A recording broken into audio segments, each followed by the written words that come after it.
Today we are in historic New Harmony, Indiana, which was home to not one, but two communal societies here on the banks of the Wabash River in southern Indiana. Let's go check it out.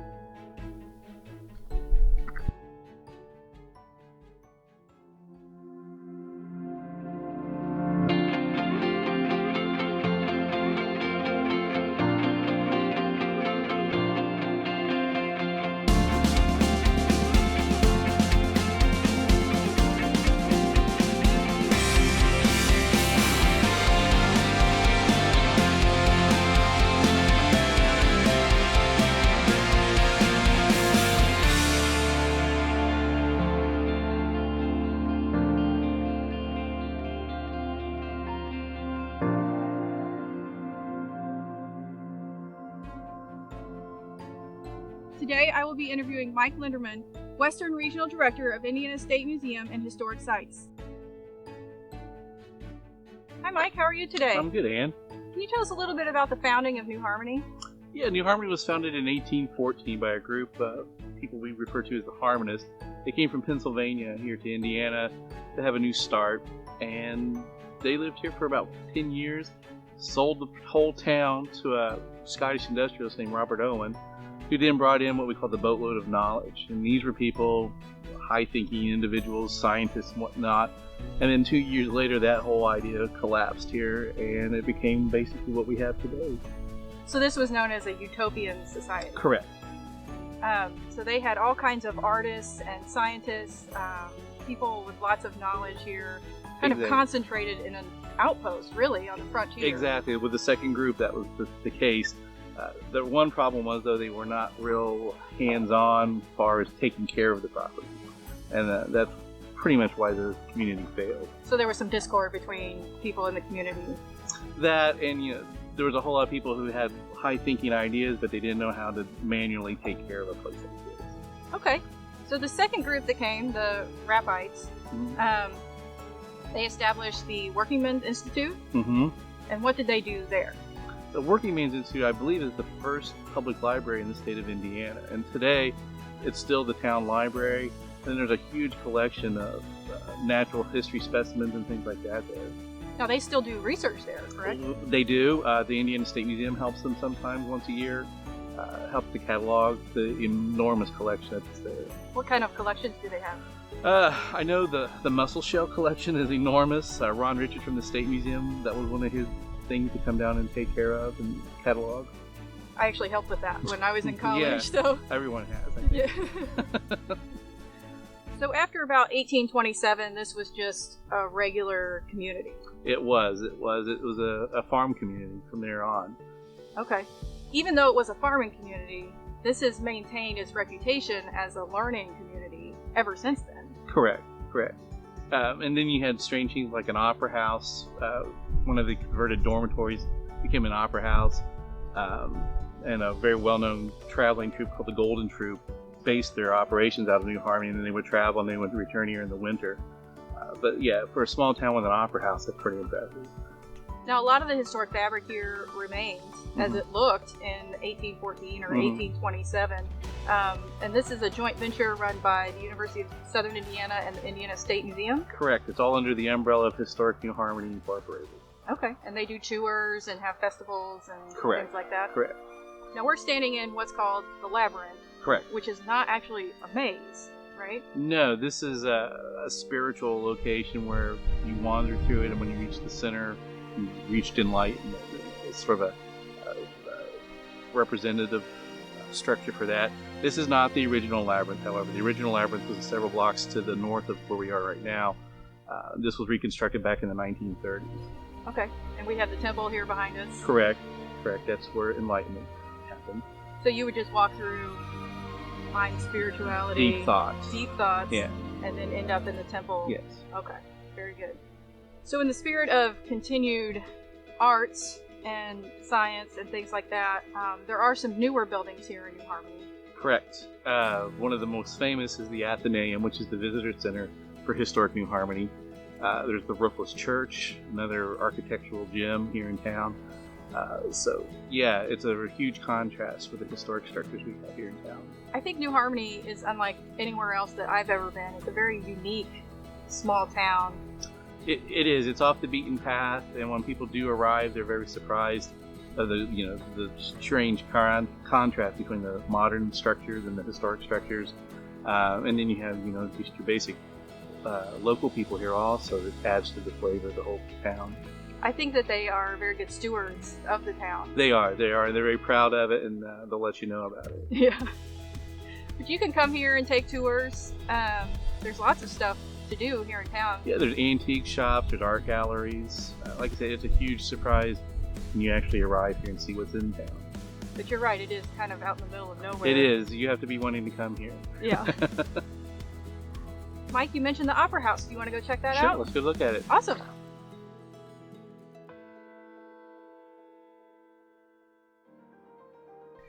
Mike and I traveled from the Labyrinth to check out Thralls Opera House just east of downtown New Harmony. This imposing building has served many functions throughout time and continues to provide venue space in the town today. Let's check in with Mike to find out more about it.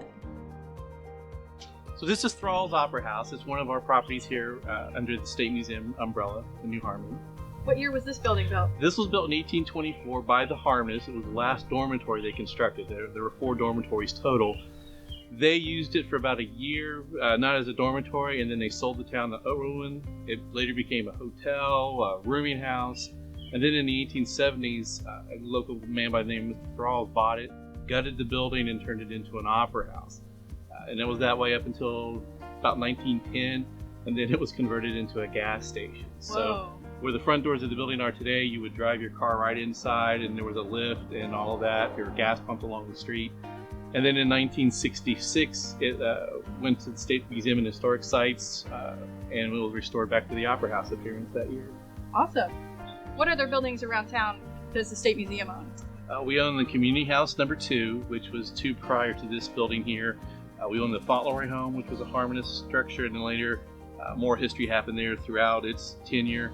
And then we own the Harmonist Cemetery, which is kind of a unique place. The brick wall around it is made from the original Harmonist church bricks when they tore it down in the 1870s. And what is also unique is that the cemetery has no tombstones in it.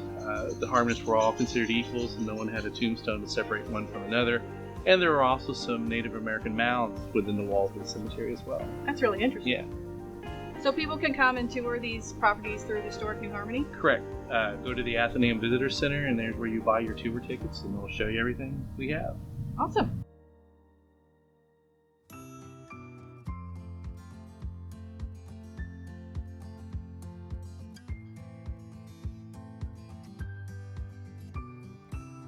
Today I am in Historic New Harmony with Dr. Mike Strezewski, who has been doing research here on Redware Kiln since 2008. Dr. Mike, can you tell us a little bit about your research? Sure. Well, we're standing here at the northwest corner of town, and this is the place where the Redware Kiln once was. It's no longer here, so there's another house on that spot that was put there in the 1950s. But I kind of knew where the kiln was from the historic maps that had been published in the 1820s, and we did magnetometry and some other techniques to see if we could locate the exact location of the kiln. And once we found that, we opened it up and we exposed a very large part of the kiln. We identified what kind of kiln it was, and we found a lot of pottery, broken pottery, bricks, and what we call kiln furniture, which are things that are used to kind of stack the pottery in the kiln. So Mike, what is redware? Redware's a type of pottery that was made for thousands of years, from Roman times all the way up through fairly recently. It's kind of pottery that's made out of clays that are found all over the place, that aren't necessarily great for making pottery, but they're available. And when you fire it, it has a lot of iron in it, so it comes out a very bright red color. So this type of pottery was often glazed on the inside with lead glaze. So they would take lead and they'd grind it up and they'd mix it with clay and they'd coat the inside and sometimes the outside of the pot with lead, which makes a great glaze. It makes kind of a glassy coating on the inside, but of course lead's not great for you, so they don't use it anymore in pottery glazes. But it was used for a long time. It might have been dangerous to eat out of pottery like that, especially if you put some acidic foods in it, but it apparently didn't affect people that bad that they stopped using it for many, many years. Okay. What kind of historic research do you do that complements the archaeology that you do? The harmonists who founded the town, they kept a lot of records. They were very meticulous record keepers, especially when it came to things like business expenses.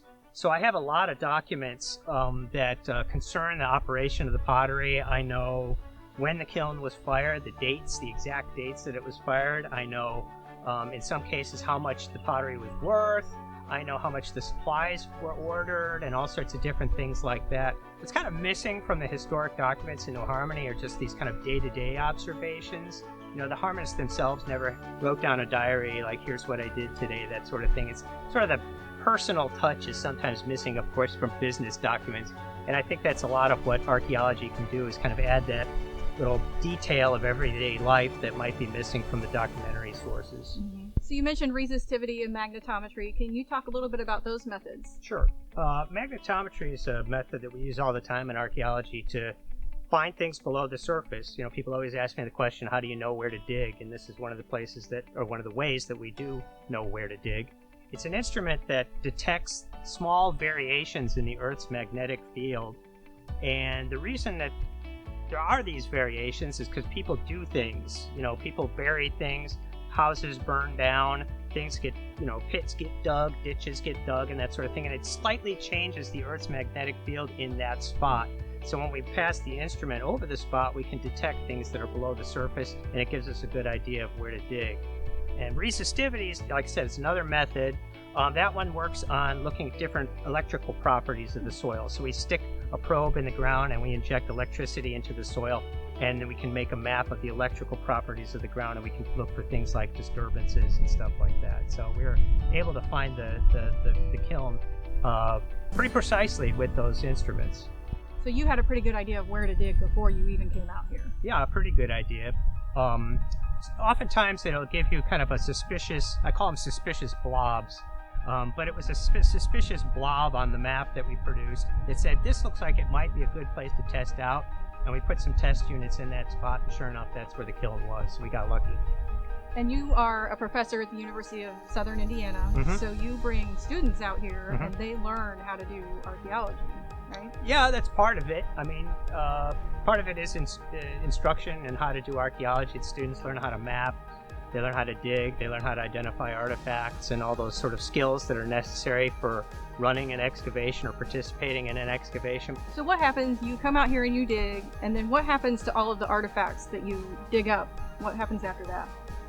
Yeah, well, it's a long process. You know, people think of excavation, or they think of archaeology, they think of excavation, and that's really just a small part of the whole thing.